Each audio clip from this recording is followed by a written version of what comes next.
Bonsoir à tous. Nous consacrerons à la dernière partie de cette émission, bien entendu, à vos questions SMS. C'est un contraste tout à fait étonnant d'images sur la place Tahrir en Égypte. Au Caire, on plie calmement les couvertures après la démission du président Moubarak. Et en Tunisie, l'exode a commencé avec le départ vers l'Europe de milliers de Tunisiens qui accostent notamment, vous le savez, dans l'île italienne de Lampedusa. Tous les regards sont par ailleurs évidemment tournés vers l'Algérie. Nous avons donc intitulé cette émission Après la révolte, l'exode. Et voici les invités qui ont accepté d'y participer en direct comme chaque soir. Agnès Levallois est journaliste, co-rédactrice en chef de Risques internationaux. Vous êtes une spécialiste du Proche-Orient et du monde arabo-musulman. Je rappelle votre livre Moyen-Orient, mode d'emploi, publié chez Stock. Benjamin Stora est historien et sociologue, spécialiste du Maghreb, dont vous enseignez l'histoire à l'INALCO, l'Institut national des langues et civilisations orientales, et à l'université Paris 13. Votre dernier livre vient de paraître aux éditions du CNRS. Il s'agit d'une bibliographie de l'Algérie indépendante. Mathieu Guider est politologue, professeur d'islamologie à l'université de Toulouse. Vous êtes un spécialiste de l'islamisme radical et du terrorisme. Rappelons Al-Qaïda à la conquête du Maghreb aux éditions du Rocher et les nouveaux terroristes chez Autrement. Enfin, Gilbert Sinoué est écrivain franco-égyptien. On connaît vos nombreux romans à succès se déroulant en Égypte et votre prochain livre paraît aux éditions La Martinière. Ce sont des impressions d'Égypte. Alors justement, je le disais en début d'émission, Benjamin Stora, tous les regards sont tournés vers l'Algérie parce que il y a cette idée de contagion qu'on a tous présent à l'esprit, de domino. Il y a une première manifestation pacifiste qui a été interdite. Qu'est-ce que vous comprenez de la situation politique et du mécontentement actuellement en Algérie, puisque vous pensez qu'il peut y avoir là-bas aussi un régime qui tombe? Le désir de liberté en Algérie, comme dans tout le reste du monde arabe, est très fort et très puissant. Il est évident que pour les Algériens, les libertés individuelles, les libertés publiques, la liberté de conscience, toutes ces questions sont des questions fondamentales et il y a incontestablement une volonté de sortir d'un système autoritaire. Maintenant, ce qu'il faut savoir, c'est que l'Algérie sort d'une terrible épreuve dans les années 90. Cet affrontement terrible entre l'État algérien et les groupes islamistes qui a fait près de 100 000 morts en Algérie et qui a laissé naturellement des cicatrices, des blessures aussi très profondes. N'oublions pas aussi naturellement le soulèvement en Kabylie en 2001, avec des grandes marches interrompues, réprimées sur Alger, de sorte que ces souvenirs très très proches dans la mémoire algérienne font que il y a cette sorte d'hésitation à se lancer encore dans des aventures, entre guillemets, politiques. Alors vous venez d'employer un terme très fort, vous dites que le peuple algérien est épuisé. Écoutez, vous savez, le peuple algérien, c'est un grand peuple, c'est une grande société, l'Algérie, parce qu'elle a connu à la fois une guerre d'indépendance qui a fait des dizaines de milliers de morts il n'y a pas très longtemps. L'an prochain, on fêtera le 50e anniversaire de l'indépendance de l'Algérie en 2012.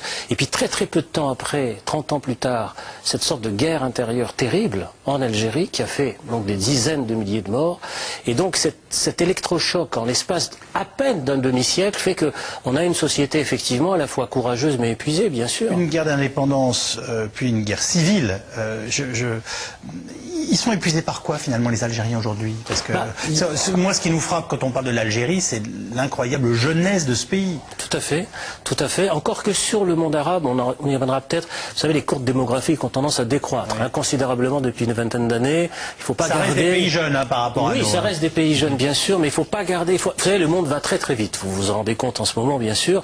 Et l'image qu'on peut avoir du monde arabe, lui aussi, doit changer considérablement avec l'abaissement de la démographie dans le monde arabe qui s'aligne pratiquement sur les normes européennes. Mais passons là-dessus. Vous venez de dire des dizaines de milliers de morts, mais on se dit en disant ça, mais il n'y a pas une famille algérienne. Toutes les familles, beaucoup de familles ont été touchées. Voilà, ils ont tous été touchés. Beaucoup de familles ont été touchées par cette tragédie terrible, de sorte qu'effectivement, si le désir de liberté est resté intact dans le cœur des Algériens, s'il y a cette volonté effectivement de sortir d'un système, la question de la concentration d'un objectif politique sur un seul homme, c'est-à-dire comme ça a été le cas en Tunisie et en Égypte, c'est-à-dire le problème de Ben Ali, le problème de Moubarak, ne se pose pas dans les mêmes termes en Algérie. Le problème en Algérie, c'est effectivement la question du système politique, le problème du rapport à l'armée.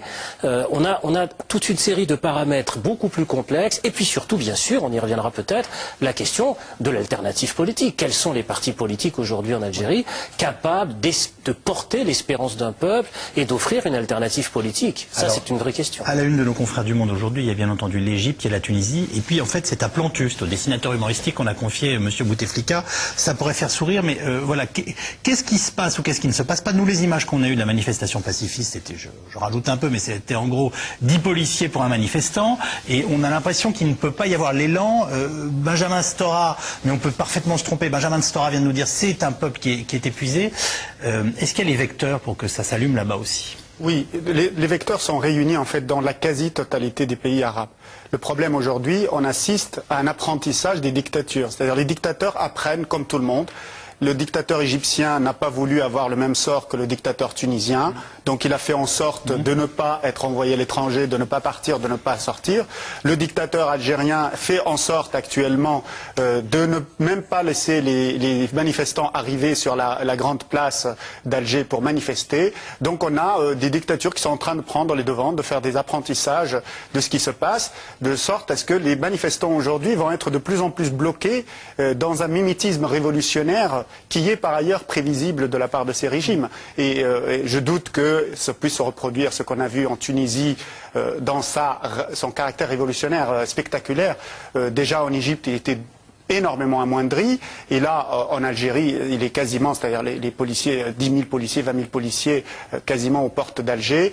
Je doute fort que l'on puisse par la suite aboutir à ce genre de spectacle, et c'est là ce qui est dramatique aujourd'hui, c'est-à-dire qu'on est face à des systèmes qui ont une force de réactivité avec un cynisme qui confine presque au contre-révolutionnaire. Vous nous dites que tous les régimes apprennent ce qui s'est passé chez le voisin. Oui. C'est-à-dire que de même que les populations peuvent, elles, se sentir confortées et oser peut-être ce qu'elles n'osaient pas tenter avant, eh bien les régimes, eux aussi, s'adaptent aux situations. Oui, je vous donne un exemple très précis. Si vous allez sur les chats et les forums des Égyptiens aujourd'hui, ils échangent, les révolutionnaires également s'échangent des astuces. Mais les astuces des Égyptiens, par exemple, c'est si vous ne voulez pas souffrir trop du gaz lacrymogène, mettez des oignons, de l'oignon ou du vinaigre sur la tête, par exemple, sous le chapeau. Oui.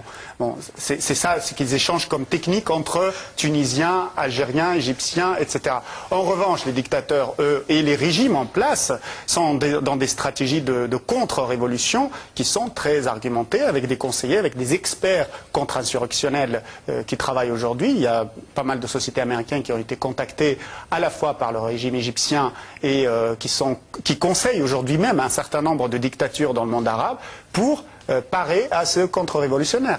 Agnès Levallois, sur la situation en Algérie, qu'est-ce qu'on peut dire ce soir? Non, mais en même temps, c'est vrai ce que vient de dire Mathieu Guibert, et en même temps, on s'aperçoit que le mouvement, en tous les cas en Tunisie et en Égypte, et surtout en Égypte, en prenant l'exemple tunisien, n'a pas empêché cette forte mobilisation, voilà, cette extraordinaire mobilisation, et le fait que ça n'a pas du tout empêché cette population de descendre dans la rue.